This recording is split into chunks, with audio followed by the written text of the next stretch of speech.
22 जनवरी को अयोध्या में भगवान रामलला की प्राण प्रतिष्ठा है। इस मौके पर एक से एक अच्छे भजन लोगों की जुबां पर चढ़े हुए हैं। कोई राम को बुला रहा है तो कोई उनके स्वागत में अपना आंगन सजा रहा है। आइए आपको ऐसे शख्स से मिलवाते हैं जिन्होंने अपने आंगन में पूरा का पूरा राम मंदिर ही बना दिया।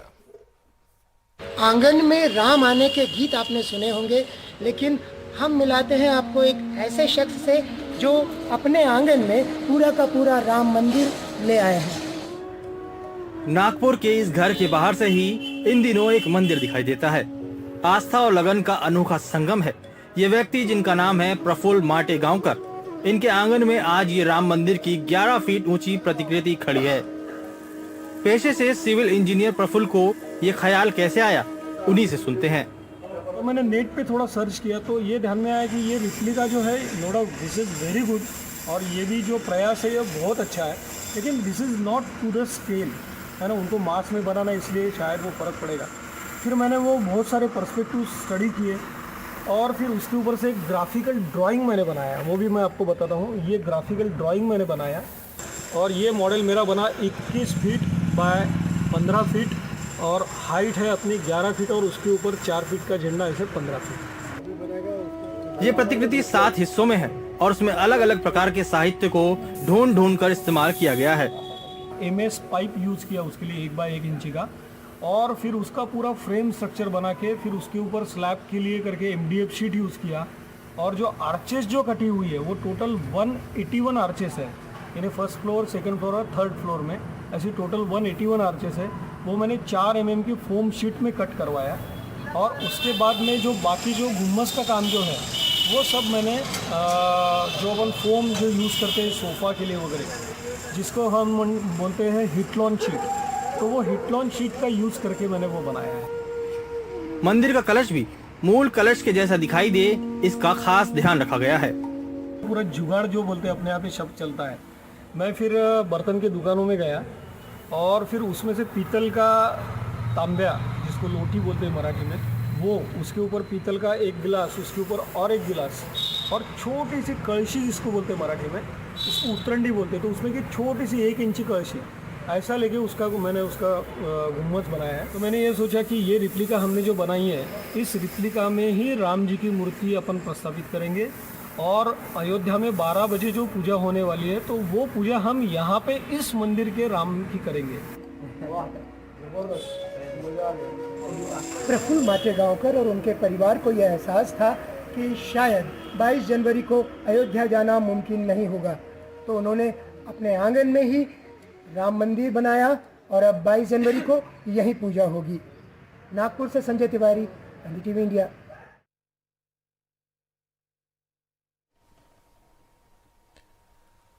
अयोध्या में रामलला के दर्शन करने के लिए श्रद्धालु तैयार बैठे हैं।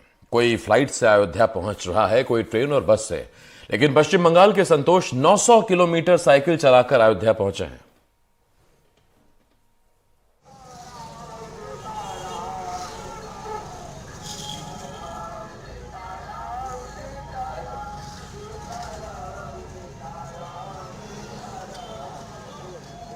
पश्चिम बंगाल के नदिया जिले के एक छोटे से गांव के निवासी संतोष विश्वास करीब 900 किलोमीटर की यात्रा अपनी साइकिल से पूरी कर अयोध्या पहुंचे हैं।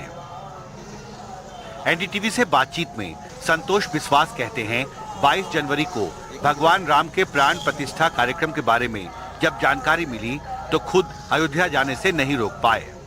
कब निकले थे आप नादिया? 2 तारीख को सुबह 8 बजे।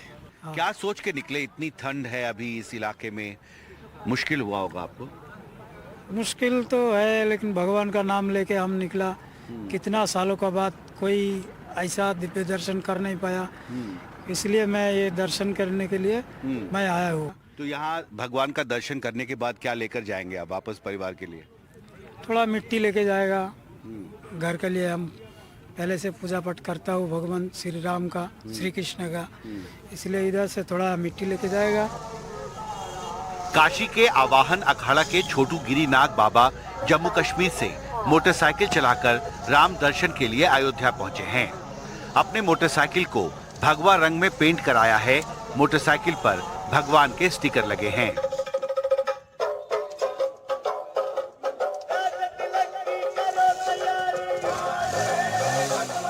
मोटरसाइकिल में स्टीरियो भी लगवाया है जिसमें राम भजन बजता रहता है।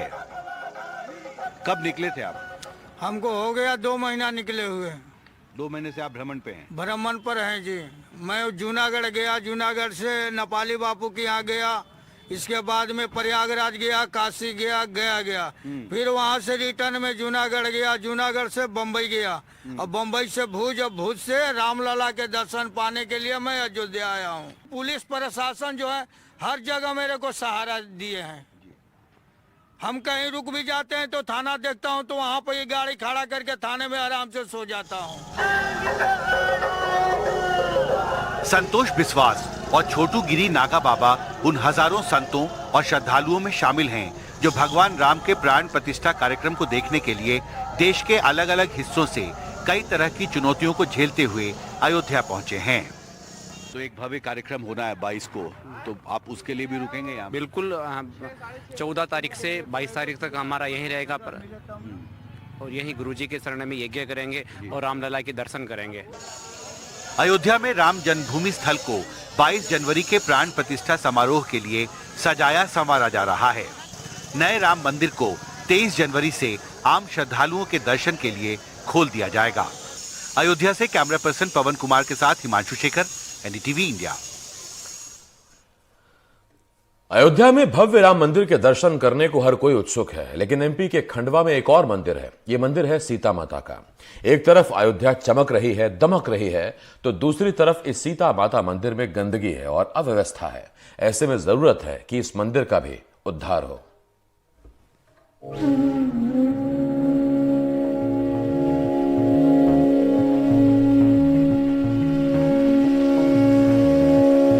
पूरे देश में वनवास के दौरान जहां राम और सिया के कदम पड़े, उन जगहों के भी उद्धार की अब दरकार है। ये सीता बावड़ी है। यहाँ पे कभी राम आए थे। जब माता सीता को प्यास लगी तो उन्होंने यहीं से पानी पिलाया।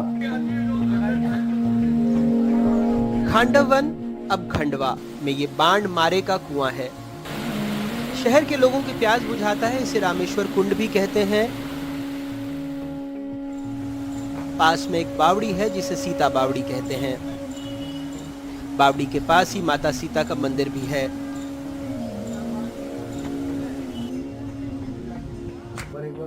इन सारे पौराणिक स्थलों की हालात ये तस्वीरें बता देंगी। नाथ संप्रदाय की कंचनजोगी देखभाल करने की कोशिश कर रही हैं। ये मंदिर बहुत बरसों पुराना है। पहले हमारे दादा दादी के दादा आए, परदादा, फिर दादा दादी, मम्मी पापा, ये हमारी चौथी पीढ़ी और बच्चों की 5वीं पीढ़ी सेवा करते हैं। पूरा जंगल था। मान्यता है कि त्रेता युग में जब भगवान राम वनवास गए तब खांडव वन यानी खंडवा में रुके। यहाँ माता सीता को प्यास लगी तो भगवान राम ने तीर चलाकर धरती का सीना चीरा। वहाँ से जलधारा निकली और सीता ने अपनी प्यास बुझाई। जिस जगह ये सीता बावड़ी और मंदिर है, कभी वहाँ आम के बड़े बड़े पेड़ हुआ करते थे जिन्हें आम्रकुंज भी कहा जाता था। अब यहाँ रामेश्वर कुंड ऐतिहासिक सीता बावड़ी और मंदिर तो है, लेकिन यहाँ रख रखाव के अभाव में कचरा, मलबा और अतिक्रमण ने पुराने वैभव पर कब्जा कर रखा है। पुरातन काल में कभी आम्रकुंज हुआ करता था। यहाँ पर आम के कई पेड़ थे, लेकिन अब आंवले के पेड़ हैं। यहाँ पर अब चारों तरफ अतिक्रमण पसरा हुआ है। सरकार यही है कि सरकार इस ओर ध्यान दे और यहाँ पर फिर से उसकी पुराना वैभव लौटाया जाए। मंदिर के जीर्णोद्धार के लिए सालों पहले आंदोलन भी हुआ। अब लोगों में नई आस जगी है। जब जैसे अयोध्या में बन रहा है तो हमारे खंडवा में बनना चाहिए। पहले इसका जीर्णोद्धार बाबा गंगाराम जी ने करवाया। अब हम चाहते हैं कि इसका भी जल्दी से जीर्णोद्धार हो। स्थानीय लोग भी इस ऐतिहासिक रामेश्वर कुंड में पूजा अर्चना करने आते हैं। पौराणिक मान्यता है कि एक खरदूषण की नगरी थी। प्राचीन मंदिर वो छिन्न भिन्न, सीता मैया का मंदिर पूरी तरह से छिन्न भिन्न उसे बनाया जाए। रामलला का मंदिर भी एक बनाया जाए और वो मंदिर का निर्माण होना चाहिए। लेकिन हम प्रभु जहाँ जहाँ गए उन स्थानों का भी जीर्णोद्धार हो तो फिर ये देश सनातन की ओर तीव्रता से अग्रसर होगा। सभी के मन में आया कि क्यों न, जब यहाँ पे इतनी बड़ी धरोहर है तो हम इसको सजवाएं। नेपाल सहित देश भर में लगभग 10 जगहों पर माता सीता के मंदिर हैं। अगर ये मंदिर बनता है तो देश का 11वां मंदिर होगा जहां माता सीता भगवान राम के साथ भव्य स्वरूप में विराजेंगी। कहा जाता है कि राम के बिना सिया अधूरी है और सिया के बिना राम। ऐसे में अब लोग यही चाहते हैं कि इस कुटिया से निकलकर माता सीता भी भव्य मंदिर में विराजमान हो। खंडवा से अपने कैमरा पर्सन विजय देवथानी के साथ सिद्दीकी, NDTV इंडिया।